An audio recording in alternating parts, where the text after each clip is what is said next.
Hey guys, and welcome to another episode of Core Time. Really excited to have a great show today.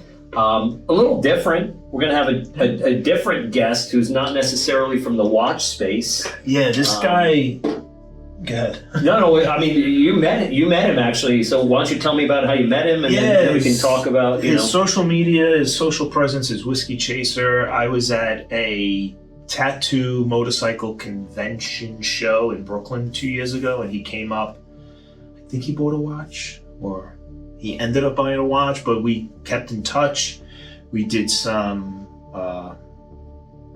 giveaways with him. He was raising money, Forgotten Angels. Yep. Fallen Angels. I think it's Forgotten Angels. Pretty It'll be sure. down below. A great cause. Met him in Brooklyn at the Custom Culture Motorcycle Show. It was great. We were hanging out. I was there with an artist friend. We shared a booth together. Oh, that was with Roxwell, right? Yeah. Oh, I'm wearing that shirt today. Look at that. And actually, I'm wearing the Widowmaker shirt because basically it's got a motorcycle image on the back. Maybe Steven will post up the picture. And Whiskey Chaser is all about bikes, right? And all about kind of the bike. And actually, I life. think that's how he came to this. I think he saw Aaron Roxwell's art. He came and then he was like, "What the fuck is this?" And he was really into the watches. And then he came back. I believe he showed me one of his watches. Hey, he's a great guy. Speaking of watches, what are we wearing today? I got the Dirty Face Seven Sins. The titanium one. You know, every now and then I wear the old stainless steel one. Do you? Yeah. Really? Just for nostalgia? Yeah, it's a different feel. Yeah. But I do love this. I'm on Envy today. It's Envy. Do you feel that way? I'm not very envious. I don't think I'm a very envious person. Every time it pops up Envy, I'm just like, it's a boring one. Envy. I think Envy's a really good one. You really want to avoid Envy. Because it's just kind of like a killer. It just kind of just... Not, I'm never envious. Never. I don't think so. That amazing artist that you see something you're like, oh my God, I get inspired. Inspired, not envious. No. Okay. Everyone needs to succeed. Everyone needs to keep going up. I like it. Yeah, a lot of people look at it and they start with envy, and then envy turns into inspiration. They look at it and they're envious that person could create that, and then they say, well, how do I do that? So it starts with almost a level of envy first, and then becomes inspiration. Is that not right? It's right for you. Oh, okay. It's not. I'll see someone do something, and I'm like, that's fucking amazing. I'm like, I'm so glad he did that. It's out there. I saw it, and now I'm inspired. It's not. I don't want to do what he's doing. I don't want him to do her, whoever. Yes. I don't want them to do the same thing I'm doing. Sure. I want to be me, and that's how it is with everyone who does art. Mm-hmm. How I feel. I'm never envious about, oh, you're doing that. I'm glad you do that. I'm inspired by it, or I'm just like, yeah, that's not my thing, but because that's not my thing, then my thing is going to be different. Yeah. Interesting topic. I mean, I wonder how it is for me. Like when I was in Barcelona and I saw Gaudi's work, I was envious that a mind like that exists. And that could I ever have such a mind? Could I be inspired to have such a mind? Or maybe I don't want to have such a mind. I want to have my own mind.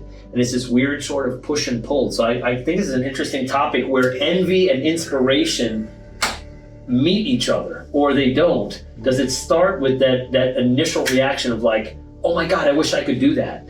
Which is almost that idea of, I don't know. This is a good topic of conversation. Potato. I don't think that's envy. I think that's inspiration. You see something you like, and you get inspired. Why can't I do that? I can do that. I'm going to try to do that, and you get inspired to do it. You don't do the exact same thing. Correct. I don't know. And I am wearing... And that's the whole reason this watch came about. Yeah. Right? And the argument I get all the time from people is like, it's a religious watch. Why you want to promote the sins? And I'm not promoting the sins. I'm promoting the idea that you have a choice. You have a choice every day. Correct. Or every time it changes. Today was envy. Am I going to be envious? Am I going to make sure I'm not envious? So picking right back up from what Steven's talking about, I mean, with his great watch, I'm wearing a Panther Pink right here, Fury. And I love this watch. I mean, we get so many compliments on the color. and the brightness of it, and how it really just stands out. Well, the colors were inspired by, not because I was envious, were inspired by the 60s, 70s muscle car engine. So Chevy orange, Mustang blue, the Chrysler, All those different hot rod paint colors. So, especially with Fury, it's all hot rod tattoo related, and the White Lightning. Yeah. Well, the White Lightning was based on the Moonshine, which was called White Lightning, and that's how NASCAR became about, because they would soup up the cars to outrun the cops. Right. Yeah. And maybe we should have a drink. Speaking about White Lightning, it's making me thirsty thinking about. Yeah. When I walked in, I saw this sitting here. I'm like, what the fuck is this? Fucking Moonshine. Why not? Which.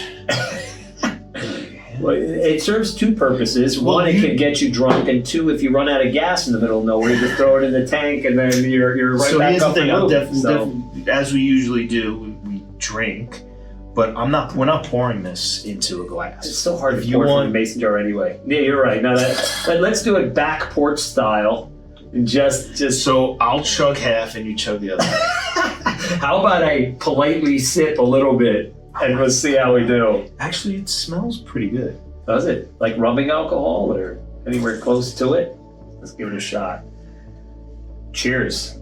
Cheers. It's not as bad as I thought. It's actually quite nice. It's got it actually, believe it or not, I almost get a little bit of like a mezcal feel to it. It's not as smoky.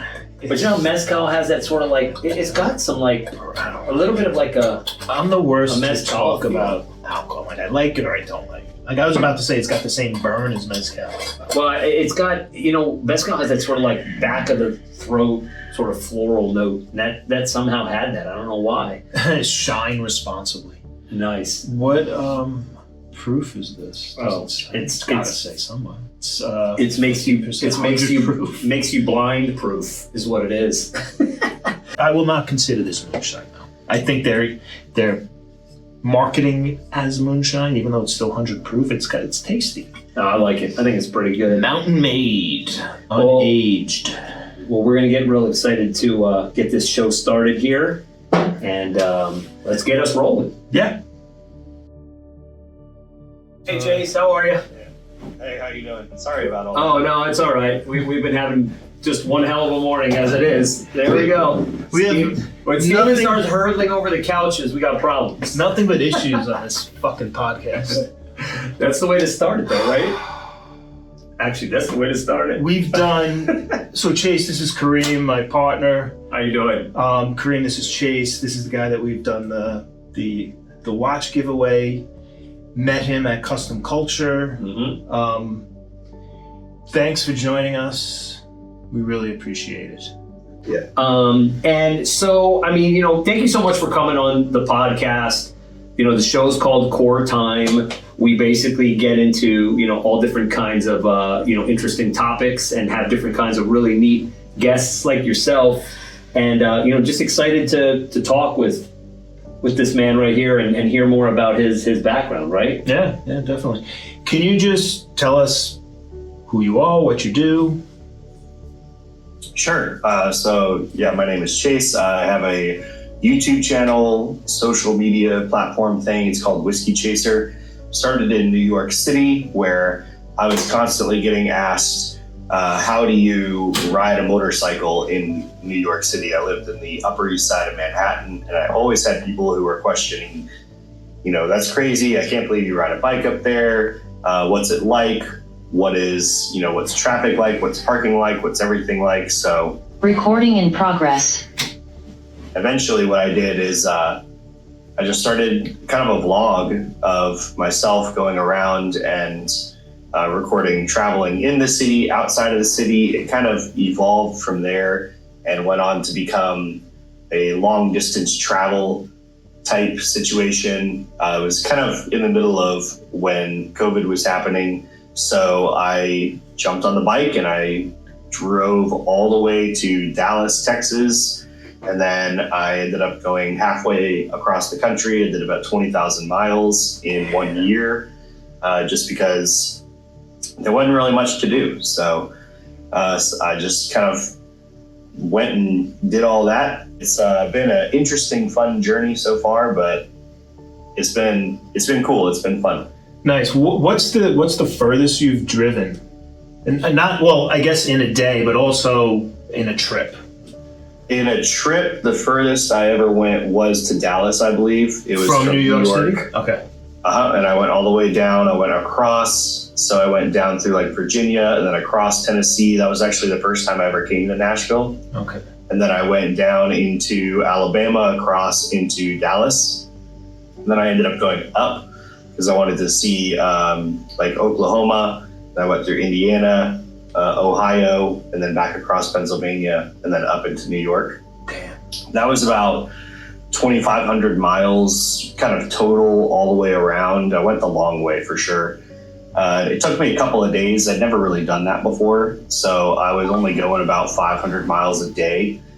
And then the longest I've ever done in one single trip was about 1,150 miles in 24 hours. I left New York at midnight, and then I went down to Tampa, Florida, and I ended up across the Florida border about 2 hours north of Tampa at midnight the next day. Holy Wow, shit. that's crazy. That's crazy. Yeah.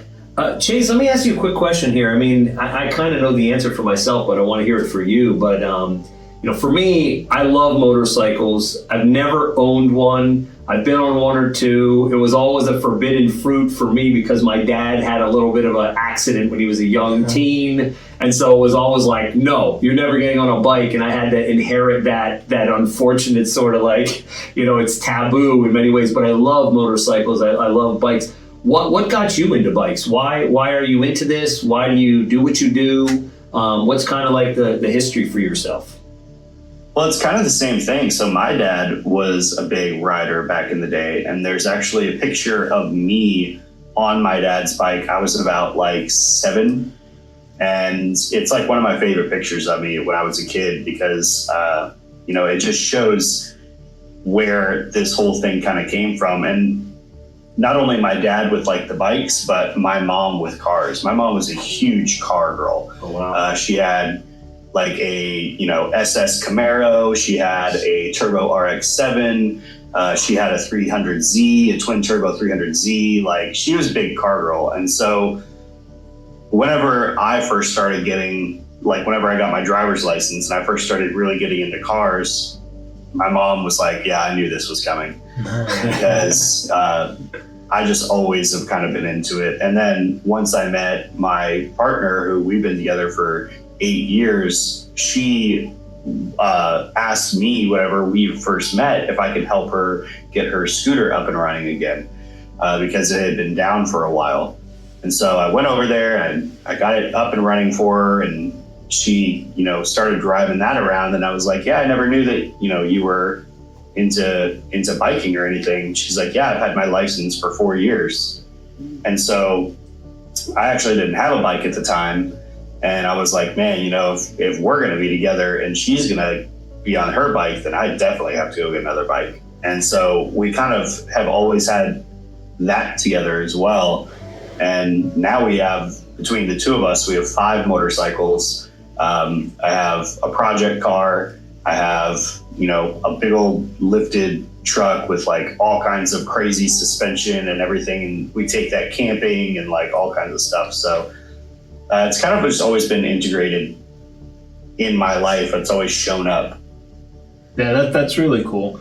Do you have and what's the term, a holy grail ride? Like a ride that you really want to do. I mean, there's a couple. I want to do Route 66. I want to do the PCH. I've had this idea in my head of doing, so I'm from San Diego. That's where I went to school. That's where I went to high school and where I kind of grew up. And I've wanted to do this ride from San Diego up to like San Francisco area, and then across over into Vegas, and then back down through Death Valley, back into San Diego. It's been kind of something on my mind a lot.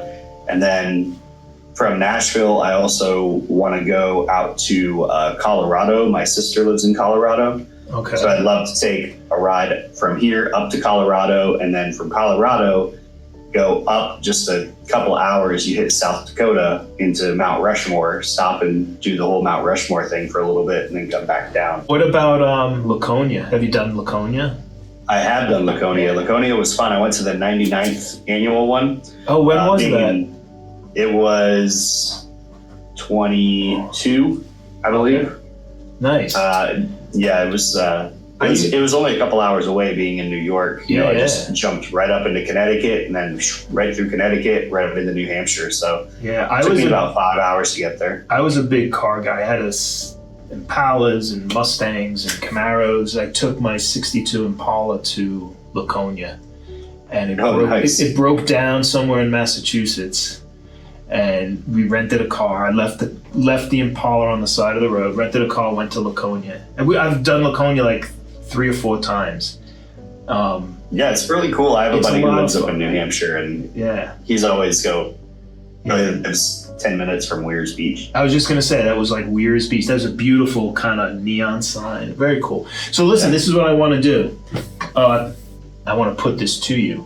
Do your your Colorado trip to visit your sister. Go up to South Dakota, right? We'll give you a Fiore watch. Sorry, I'm kind of breaking up over here. We'll give you a Fiore watch. We'll give you 2, one for you and one you give away on your trip. What do you think? I'm sorry, guys. I'm kind of breaking up over here. I couldn't really hear you. That's right. I said I'm going to put something to you. I want you to do your Colorado trip when you can, sooner than later. We'll give you 2 Fiore watches, one for you to keep, and one you give away to somebody on your trip. Oh yeah, that'd be awesome. Just like a random person. Yeah, like maybe you could either give it away or you could maybe raffle it off. I know you did something like that in the past for charity. Maybe that's an idea that you may want to have. We're talking about probably one of our Fiore GMTs, which is the White Lightning. I don't know if you've seen it. This has got the white face on it, and this would probably be the watch that we would, hand to you, and you could ride with it and let us know how your trip is going. Take some pictures along the way, and then have an extra one that you could raffle off or give away for charity. Just being suitable of the title White Lightning, and your connections with obviously cars and bikes and everything else. We thought that this maybe be something that we could do together if you'd like to do. And being in Tennessee. Yeah. And being in Tennessee, I was about to say, we actually got us some moonshine over here too, some White Lightning to match up with the White Lightning watch. Yeah. So we were Old Smoky. Yeah, some Old Smoky, which is from Gatlinburg, Tennessee. In your honor. Yeah. We beautiful riding out there too. Oh yeah, no, it's nice. Is that the Blue Hills, Blue Ridge Mountains? Blue Ridge. It's right on the edge of the Blue Ridge. Okay. Smoky Mountains, right? Nice. Something down there too. Yeah, it's up in the Smokies. Yeah, We should definitely it's fantastic out there. We should definitely talk about this, whether we give you one to raffle off or whether we just give you one that you give away to somebody, maybe both. When we started the company, early on we said we need to do some sort of charity, and we're such an early brand and a new brand that we're not there to just be like, let's donate money. So things that what you were doing is great. So, and we're always looking to do things like that with others. So please reach out to us next time you're doing some sort of a charity. But we would really love to sponsor maybe your next ride. Yeah, get awesome. Get a watch on your wrist, like we said. I mean, for us, it's we do a lot with Fiore, this kind of concept of wherever you may roam, and we've taken it to lots of places. We had it in Antarctica last year with a colleague of ours. We've taken it to India and to Costa Rica and Barcelona and Dubai and many different places, but we don't really have enough of the kind of domestic sort of road tripping part of this, and I think that's where it could be really interesting together. Get you a White Lightning, put on your wrist, take a couple really cool pictures on the road as you go, and then as part of it, again, you could raffle one off or give it away to charity as you see fit, and that'd be interesting for us to kind of show that part of the story, that your passions and your interest in sort of, roaming on the bike, across the country. It would be really cool, Yeah, your videos are that's really awesome. entertaining. Thanks, I appreciate that. Yeah, I was telling Kareem about the one you took. I think it was your bike. You took it on Amtrak. Yeah, we went on the auto train. Okay. Yeah, it was interesting. Yeah. Yeah, I was just saying about Amtrak. I always have these weird sort of like feelings about Amtrak. I feel like they just got to get their service together. But I'm happy to know that you could still be able to do something pretty cool, like put your bike on there and take it, as far as you want to go. But we really just want to thank you so much for coming on the show with us today, Chase. It was really great to talk with you. And I mean, if folks want to get in touch or learn more about you, our audience wants to, how can they kind of get in touch? What's the best way to do that? Directly to me, Instagram is the best way. It's instagram.com/whiskeychaser_. And you just look up Whiskey Chaser, and I'm usually the first guy that pops up there. I'm always on there. I'm always directly talking with everybody. I have people who message me questions all the time. I'm kind of like the biggest face of this motorcycle that I ride right now, the Yamaha Bolt. I have a lot of people who message me with questions about it every single day. And it's because I've literally taken that thing apart and put it back together on the side of the street on the Upper East Side of New York with buses and cars and dogs and everything walking by me all the time. So that's the best way to get a hold of me that way. And then, of course, my YouTube channel, which is youtube.com/whiskeychaser. It's the best way to support anything that I do, because that's where I do all my long form content. It's where I put up all of my travel videos. It's where I put up all of my maintenance videos. It's where I put up kind of everything. So it's what I did the giveaway on. I was really, really pushing it on there, which was amazing, by the way. We raised $1,000 for charity for our Forgotten Angels charity. And it's just awesome to be able to go down there and have that go directly into, hitting no branches on the way down. Nobody takes a cut. It's just going right into helping these kids. So that's really great. Yeah, it's a big thing of mine in my heart that I love, and I'm glad that we were able to do that. So yeah, no, that's wonderful. We'd be happy to help with that. Maybe with this White Lightning program we just talked about, maybe one of those watches goes towards that really important work and important charity. Again, we just can't thank you enough for coming on the show, and I'm sure we're going to be talking again really soon and hearing more from you and your expeditions and trips that you're going to be taking across the country. And again, thank you so much for coming on the show on Core Time with us today, Chase. Really appreciate it. Yeah, for sure. Absolutely. Thank you guys for having me. I really appreciate it. Yeah, cool. We'll chat later, Chase. Thank you. Thank you, Chase. All right. Talk to you soon. Thank you, guys. Appreciate Bye-bye. it. Thanks. So, man, it was great talking with him. We keep in touch at least once a month. We're texting on Instagram, and he's liking the watches that I post. I'm liking his videos. He was a great guy. I'm going to keep in touch with him even more now to see if we can do something with him. That would be really great. Yep. I'm looking forward to seeing his pictures across the country if he's going to take the watch with him. Yeah. And seeing, I'd love to see the White Lightning on these dusty roads in America on the back of this motorcycle. Would be really, really cool. It would be great. What I want to do, we really need to flesh it out, though, like exactly what we're going to do, and maybe find out what his plots are. And maybe he's just, he's here. Let's go. I mean, anyway, just wanted to say to our subscribers here, please make sure to follow us, like, comment, and subscribe to our channel if you don't already. And for more information, obviously, you can see us on our Instagram page, YouTube, and our website at coretimepieces.com. Thank you so much, and we'll see you next time. Take it easy, guys.